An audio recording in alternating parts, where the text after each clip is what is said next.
जय हिंद। देखिए, हाल ही में नरेंद्र मोदी ने दक्षिण भारत में चेन्नई के पास आवाडी में इस तरह हैवी ऑर्डिनेंस फैक्ट्री जो है, जहां पे बड़े बड़े टैंक वगैरह बनते हैं, वहां हैवी व्हीकल्स की फैक्ट्री है। वहां पर उन्होंने अर्जुन टैंक के मार्क 1A का उद्घाटन किया, जबकि सब लोग को लग रहा था मार्क 2 का करेंगे। अब मार्क 2 1 में थोड़ा सा का डिफरेंस है, लगभग लगभग सेम है। अब ये टैंक्स के बारे में समझते हैं। इसके टोटल 118 यूनिट्स को भारतीय सेना में शामिल किया जाएगा। ये जो टैंक्स है, ये द्वितीय विश्व युद्ध में निर्णायक भूमिका निभाए थे। जितने भी ये टैंक्स होते हैं, इसके दो पार्ट होते हैं। देखिए, ये नीचे का पार्ट होता है जिसे हम लोग कहते हैं हल, और ऊपर का जो पार्ट होता है जो मूव कर सकता है 360 डिग्री पे, उसे हम लोग कहते हैं टरेट्स। तो ये जो टरेट होता है, ये 360 डिग्री पर मूव कर सकता है। इसी में टरेट वाला एरिया होता है, इसी में इसके बैरल लगे होते हैं, इसी में इसका मशीन गन लगा होता है, इसमें ही मेन इसके हथियार होते हैं, जबकि अंदर बैठने वाली फैसिलिटीज हल में होती है। टैंक्स का लोड इतना ज्यादा रहता है कि इसका चक्का धंस जाएगा, लेकिन प्रेशर के सिद्धांत के हिसाब से इसके एरिया को बढ़ाने के लिए इसमें कई चक्के जोड़ के और एक यहाँ पे रबड़ बेल्ट जोड़ दिया गया। इस रबड़ बेल्ट की वजह से इसका एरिया बढ़ जाता है, और इन चक्कों की वजह से डिस्ट्रीब्यूट होकर ये धंसता नहीं है। इसमें जितने चक्के देख रहे होते हैं, ये सारे चक्के इंजन से नहीं होते हैं, ये केवल इस रबड़ बेल्ट पे डगर रहे होते हैं। इंजन से मेन ये पीछे वाला चक्का होता है। इंजन पीछे होता है और पावर देता है इसी चक्के को। ये चक्का घूमता है तो बेल्ट आगे बढ़ती है, ये उस बेल्ट पे आराम से ये लोग डगरते रहते हैं, और ये बेल्ट होने की वजह से ये धंसती नहीं है। देखिए, टैंक्स के जो नीचे चेन लगे होते हैं, उस वजह से ये किसी भी रफ जगह पे चढ़ सकता है। ये उबड़ खाबड़ जगह पे जा सकता है, कीचड़ वाले में निकल सकता है, पानी में आराम से आर पार होकर आ सकता है। पानी में बस ये है कि जितने अंदर जाता है तो इसमें एक ऑक्सीजन के लिए बाहर से पाइप लगाया जाता है। इसका ऊपर का जो एरिया होता है, ये पूरी तरह से घूम सकता है, 360 डिग्री पे घूम सकता है। यहाँ पे ये कितना भी तरफ देखें, इसका सस्पेंशन होता है, जिस वजह से अंदर ये जर्क बहुत कम करता है। ये 90 डिग्री के खड़े ढाल पे भी चढ़ सकता है। इसका मेन यही चक्का पावर दे रहा होता है, बाकी सब चेन पे डगर रहे होते हैं। इसे जिधर मोड़ना है उधर का चक्का आप धीरे कर दीजिएगा तो उधर मुड़ जाएगा, जिसे दाहिने रोकना है तो उसके चक्के की स्पीड धीमे करेंगे, उधर मुड़ जाएगा। ये टैंक जो होते हैं वो पहाड़ों के लिए नहीं, बल्कि छोटे रेगिस्तानी एरिया और उबड़ खाबड़ कीचड़ वाले एरिया के लिए बेस्ट लड़ाकू होते हैं ये टैंक। इनका कोई जवाब नहीं है। ये जो टैंक होता है, इसका फ्यूल टैंक जो होता है, ये पीछे होता है, ये इसका फ्यूल टैंक है। एक बार फ्यूल भर देने पे ये काफी लंबे 300 से 400 किलोमीटर का एरिया ये आराम से एक बार फ्यूल भरने पे ट्रेवल कर सकता है। लेकिन कभी कभी क्या होता है, इसे कैमोफ्लाइज करना पड़ता है। कैमोफ्लाइज के लिए ये अपने ऊपर पेड़ वगैरह की टहनियां, पत्ती वगैरह रख लेता है, जिससे कि वो विजुअली नहीं हो पाता है। लेकिन कभी कभी क्या है कि रेगिस्तानी भाग में ये पूरा खुले में आ जाता है, तो इसे भागना बड़ा मुश्किल हो जाता है। तो इसके बगल में एक फ्यूज स्मोक डिस्चार्ज लगा होता है, जिससे कि ये पूरा तरह से धुआं कर देता है, और इतना धुआं कर देगा कि दिखेगा ही नहीं। जैसे यहाँ देखिए, ये टैंक है और इस साइड ये इतना बड़ा सा धुआं कर दिया है। इसमें एक्यूरेट निशाना लगाना मुश्किल हो जाएगा, जिस वजह से ये बच के आगे निकल जाता है। इसमें सबसे बड़ी समस्या टैंक के लिए दुश्मन हो जाता है एंटी टैंक जो माइंस होते हैं। ये जमीन के अंदर इस तरह से लगा दिए जाते हैं, जैसे इस पर कोई टैंक चढ़ेगा तो उसका हाल ये हो जाएगा। ऐसे बहुत सारे टैंक राजस्थान में हम लोगों ने पाकिस्तान के मार के रखे हुए हैं। तो अभी जो हाल ही में जो भारत ने अर्जुन मार्क 1A का जो उद्घाटन किया है, इसमें माइंस प्लगर लगा दिए गए हैं हर एक टैंक में। अब ये माइंस प्लगर देखिए, टैंक के आगे लगे रहते हैं, ये दांत की तरह होते हैं और इस तरह से उठे हुए रहते हैं, और इसके आगे एक सेंसर लगा होता है। ये सेंसर जमीन पे रेडिएशन छोड़ते रहता है। इंफ्रारेड रेडिएशन की वजह से ये सेंसर आगे पता कर लेता है कि अंदर जमीन में कुछ माइंस तो नहीं है, और अगर इसे लग गया कि माइंस है तो ये नीचे गिरा देता है, और नीचे गिरा देंगे ना तो इसको कोड़ के फेंक देगा वो माइंस को, ले सोचा जो यहाँ माइंस बिछा के रखा था।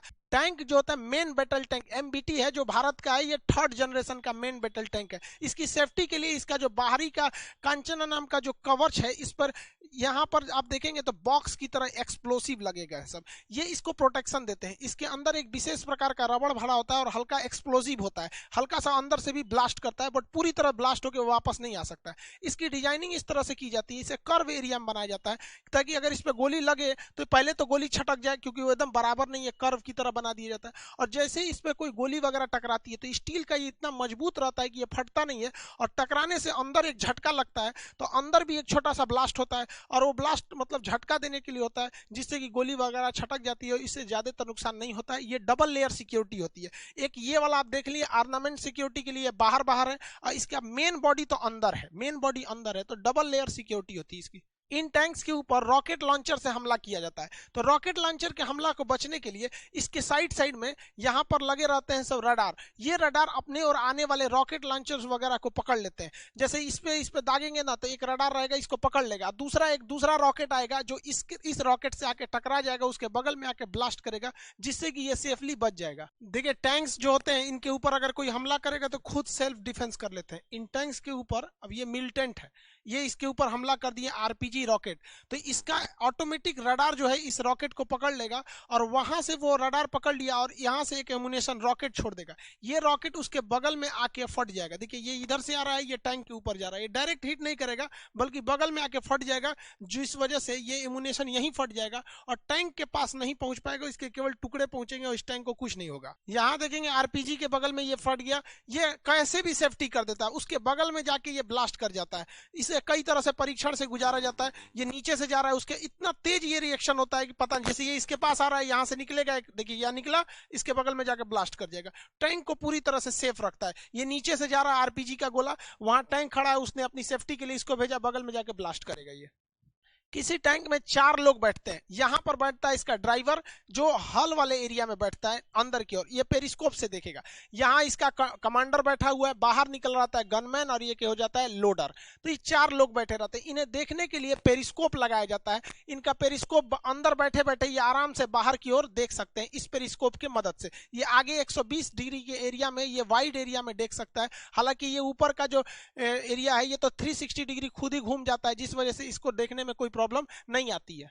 इसमें ड्राइवर का जो बैठने का एरिया होता है सबसे आगे होता है, वो बेंड पोजीशन में इस तरह से बैठता है और ये पेरिस्कोप की मदद से वो बाहर की एरिया इसको देख लेता है। लेकिन बाकी के लोग देखिए, ये ड्राइवर का बैठने का जगह है, ये सबसे थोड़ा सा कंजस्टेड रहता है। यहाँ एक आदमी बैठा हुआ आपको दिखेगा, ये आदमी जो है ये कमांडर है। ये बाहर निकलेगा जो ये गनमैन होता है, ये लोडर होता है। लोडर का काम होता है कि ये एमुनेशंस को निकाल के इसमें लोड करते रहे, इसको निकाल के लोड करेगा। इसमें 2 चीज की सावधानी बरतनी होती है। ऐसा भी हो सकता है कि एमुनेशन यहीं फट जाए और अगर एमुनेशन इसमें फटा तो पूरी टैंक को ब्लास्ट कर जाएगा। इसलिए हर एमुनेशन का अलग अलग एक एमुनेशन चैम्बर होता है, वो उसी में रख के उसे बंद किया रहता है। ये इतना मजबूत और इस तरह से बनाया जाता है चैम्बर को कि अगर एक ब्लास्ट होगा तो दूसरे को ये कुछ होने नहीं देगा और स्मोक बाहर से निकल जाएगी। ये इसमें लोड कर देता है और लोड करने के बाद कमांडर के हिसाब से उसे फायर कर दिया जाता है। भारत पहले टैंक्स के एमुनेशंस को बाहर से इंपोर्ट करता था, जिसपे बहुत ज्यादा खर्च आते थे। अब भारत की डीआरडीओ खुद से एमुनेशंस बनाने लगी है। अलग अलग साइज के एमुनेशंस होते हैं जिसे टैंक में यूज किया जाता है। टैंक का जो लोडर होता है उसको जैसे आदेश मिलता है वो लोड एमुनेशंस को लोड कर देता है और लोड करने के बाद जैसे ही लोड करेगा मशीन अपने से उसे बैरल में लेके चली जाएगी और फायर होगा। टैंक्स का जो मेन गन होता है, वो भारत ने जो टैंक बनाया हुआ 125 mm का मेन गन है। ये इधर से ही एमुनेशंस को फायर किया जाएगा। अब इस एमुनेशन को फायर करने में एक खराबी ये होती है कि जब भी इसे फायर करते हैं बहुत बड़े मात्रा में हीट, धुआं, स्मोक, जहरीली गैसें प्रोड्यूस होती हैं और अगर ये प्रोड्यूस होती हैं और यहाँ से निकलती है तो कुछ गैस तो लौट भी सकती है। तो भैया ये लौटे ना, अगर लौट गई तो अंदर घुस जाएगा, पूरा धुआं धुआं हो जाएगा अंदर। अब खुद से देखिए ना, इतना बड़ा धुआं यहाँ हुआ है तो जेनविन है, कुछ ना कुछ तो लौटेगा अंदर, पूरा धुआं धुआं हो जाएगा। इसी धुआं को रोकने के लिए आप देखेंगे यहाँ टैंक को एक ज्वाइंट की जाती है। एक मोटा सा ये ज्वाइंट है। आप लोग ये मत सोचिएगा कि पाइप छोटा पड़ गया था तो वेल्डिंग करके जोड़ा है, नहीं, इसे कहते हैं एवेक्यूएटर। ये एवेक्यूएटर क्या करता है, जब धुआं वापस लौटता है तो ये अंदर नहीं जाने देता बल्कि यहीं से इसके बाहर कर देता है और अंदर के लोग सेफली रह जाते हैं, वरना अंदर जो घुटन से लोग मर जाएंगे, इसके अंदर के क्रू मेंबर। देखिए टर्रेट जो होता है ऊपर का वो 360 डिग्री घूम सकता है। ये वाला एरिया टर्रेट का पूरा 360 डिग्री घूम सकता है और जमीन भी ऊपर नीचे नहीं होती है। तो इससे क्या होगा कि ड्राइवर जो गनमैन का निशाना बनाने वाला होगा वो तो चूक जाएगा, निशाना लगाने में उसको दिक्कत आएगी। तो इसमें ऑटो स्टेबलाइजर होता है। ये टैंक कितना भी ऊपर जाए, कितना किधर भी घूमे, इसका ये पिन पॉइंट निशाना कभी नहीं बदलेगा, ये अपने जगह पे स्टेबल रहेगा। इसे ऑटो स्टेबल कहते हैं। अगर मान के चलिए ड्राइवर किसी दूसरी दिशा में घुमा दिया तो इसका डायरेक्शन अपने से जिस दिशा में ये रखेगा वैसे ही रहेगा, ये नहीं घूमेगा। तो इससे फायदा होता है कि पिन पॉइंट एक्यूरेसी आती है ऑटो स्टेबलाइजर की वजह से। गनमैन जो होता है बाहर निकल सकता है, इसके आगे सुरक्षा के लिए ये कवच लगे रहते हैं ताकि आगे से कोई गोली ना लग सके। और यहाँ एक इससे हाईवी पावर का 12.7 mm का एंटी एयरक्राफ्ट गन दिया जाता है, जिससे कि ये एयरक्राफ्ट के ऊपर फायरिंग करके उस एयरक्राफ्ट को भी मार के गिरा सकते हैं। ये टैंक्स रात में भी बखूबी काम करते हैं। यहाँ देखेंगे तो यहाँ पर इसके यहाँ थर्मल इमेजिंग कैमरा होता है। ये किसी चीज का थर्मल स्कैन कर लेते हैं, जैसे ये थर्मल स्कैनिंग किया गया है, तो कोई भी आगे रात के टाइम पे भागेगा तो थर्मल इमेजिंग कर लिया जाएगा। इंफ्रारेड से भी देख सकते हैं, ये वाला जो कैमरा है ये इंफ्रारेड दिखा सकता है, रात के वक्त एकदम इजीली दिखाएगा ग्रीन कलर में, तो ये इंफ्रारेड से भी देख सकता है, थर्मल कैमरा में भी देख सकता है। अब ये लोग आराम से भाग रहे हैं कि हमें कोई नहीं देख रहा है, हेलीकॉप्टर से उतर रहे हैं बबुआ, हमें कोई नहीं देख रहा है, ये आराम से चुपचाप बैठा है, इसे कोई नहीं देख रहा है। ये लाइट आपको भले दिख रही है, मतलब ये दूसरे बहुत धीमी लाइट होती है, आप सीसीटीवी कैमरा में भी इस तरह के इंफ्रारेड लाइट्स को देखे होंगे, तो ये ज्यादा रोशनी नहीं करती है और आराम से अंधेरे में भी दुश्मन पर हमला कर सकते हैं। ये आज का मॉडर्न जमाना केमिकल वॉरफेयर का हो गया, आजकल न्यूक्लियर ब्लास्ट कहीं हो गया या फिर जहरीली गैस निकल गई, ब्लास्ट के वक्त से बारूद से जहरीली गैसें निकलती हैं, तो इस वजह से इसके ऊपर एक सेंसर लगाया गया रहता है, इसके चारों डायरेक्शन में एक सेंसर है, ये पता कर लेगा कि बाहर कोई जहरीली गैस क्या हुई है, रिलीज हुई है। जैसे जहरीली गैस रिलीज होगी तो इसके अंदर एयर फिल्टर लगा हुआ है, उस एयर फिल्टर करके अंदर भेजेगा और बाकी के एरिया मतलब जहरीली गैसों को अंदर जाने ही नहीं देगा। और अगर टैंक्स गड़बड़ हो गया है तब इनको निकलने के लिए अलग से एक तो गैस प्रूफ सूट लगा होता है कि अगर बाद की टैंक हिट कर गया है, बाहर निकलना है, तो इस तरह से वो निकल सकते हैं। लेकिन इसका एयर प्यूरिफायर किसी भी जहरीली गैस को अंदर जाने नहीं देगा, जिससे क्रू मेंबर्स की जान खतरे में नहीं पड़ेगी। इस टैंक की दो खराबी, भैया ये बहुत लेट से इसका प्रोसेस चालू हुआ। 1971 की लड़ाई में हम लोगों ने लोंगेवाला के एरिया में, पाकिस्तान के एरिया में हम लोगों ने फील किया था कि हमारे पास टैंक्स की जरूरत ज्यादा होनी चाहिए। चाइना के पास बहुत ज्यादा टैंक है, हर कैटेगरी के टैंक है, इसलिए 1972 में हम लोगों ने अर्जुन टैंक की आधारशिला रखी, लेकिन ये काफी लेट प्रोसेस हो गया। अभी भी इसके मार्क 3 मार्क 2 वाला वर्जन है जो अब इंडक्ट होने जा रहा है, तो पहली समस्या ये। दूसरा, इसका ओवरवेट, ये 68 टन 68 टन का है। 68 टन होने की वजह से इस टैंक को रत्ती भर प्रॉब्लम नहीं है। इस टैंक की खराबी, इसमें कोई दिक्कत नहीं, लेकिन इतना भारी टैंक अगर किसी ब्रिज पे ले जाएंगे तो जो भी ब्रिज आज से 40-50 साल पहले पुराने हो चुके हैं उनको ये ध्वस्त करके तोड़ देगा यहाँ पर। तो ये इसकी समस्या नहीं है, ये दूसरे के लिए समस्या बन जाता है। इसे ले जाने के लिए भी स्पेशल व्हीकल बनाने पड़ेंगे। अगर नॉर्मल व्हीकल जिसपे जेसीबी वगैरह को टांग के लेके जाया जाता है, अगर इसी को रखेंगे तो तोड़ देगा यहाँ पर, तो ये दूसरे के लिए एक समस्या बन चुका है। लेकिन ये टैंक रेगिस्तानी एरिया, खास करके राजस्थान गुजरात का एरिया जो पाकिस्तान से लगता है, उसके लिए ये द बेस्ट है। ये उनके लिए मतलब चलता फिरता मौत है। ये कैग की एक रिपोर्ट में खुलासा किया गया था कि इन्होंने रूस के T-90 टैंक से और अर्जुन टैंक का कंपैरिजन किया था। इन्होंने लगभग 9 पैरामीटर्स पे खरा उतार के नापा गया था कि ये ज्यादा अच्छा है या ये ज्यादा अच्छा है।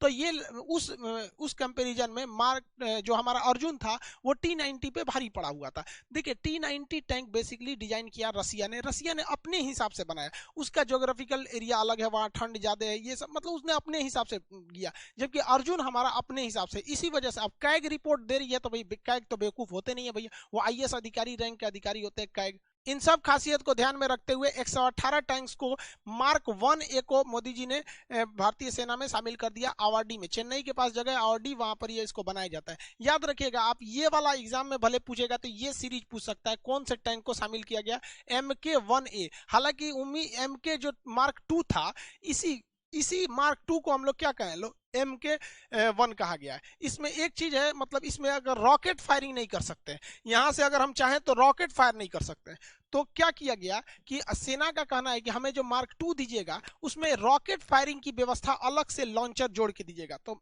DRDO ने कहा कि भाई आप एक काम कीजिए, आप मार्क 2 लीजिएगा, तो ये मार्क 1 हो गया। मार्क 1 के बाद मार्क 2 आना था, लेकिन मार्क 1 में जब डेवलप किया गया तो मार्क 1A कर दिया गया, और जब इसमें मिसाइल लॉन्चिंग सिस्टम जोड़ दिया जाएगा तो उसे कहा जाएगा मार्क 2 के नाम से जाना जाएगा। वो आने वाले 2-3 साल में हमारी भारतीय सेना में उसे इंडक्ट कर दिया जाएगा। यूपीएससी मेंस के एग्जाम में ना एक टेक्निकल क्वेश्चन इस तरह से पूछ देता है, जैसे आपको कोई रडार सिस्टम से देगा या फिर सुपर कंप्यूटर देगा या कोई एमुनेशंस में या फिर एयरक्राफ्ट कैरियर के स्पेसिफिकेशन में एक क्वेश्चन दे देता है कि इसके बारे में विवेचना कीजिए, तो उसमें आपको थोड़ा सा डिटेल से लिखना पड़ता है। आई होप आप इसे समझे होंगे। मिलेंगे नेक्स्ट क्लास में। जय हिंद।